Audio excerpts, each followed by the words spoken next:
Welcome back to the my new video guys and my YouTube channel. Today friends we are going to talk about guys how can we change font size in our Samsung phone. Friends, you want to change your font size in your Samsung phone, so friends you can change. And friends, now let's see how to change font size in our Samsung phone. In this video guys I will show you. So before starting video friends, first of all go and subscribe the channel guys, click the bell icon, like my video. So first of all friends, we will on our phone setting, then guys we will scroll it. Friends, you can see phone display and brightness setting. Friends, tap here guys. Again scroll it friends, you can see font and style guys, tap here. Friends, you can see your font size. So friends, you want to change guys, you can change from here. So you can change into guys large size, big large size, so you can change from here. Friends, you can see your font size will change in your Samsung phone guys.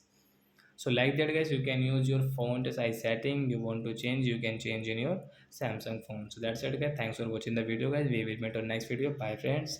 Before going guys, please go and like the video, subscribe the channel. Thanks for watching the video guys.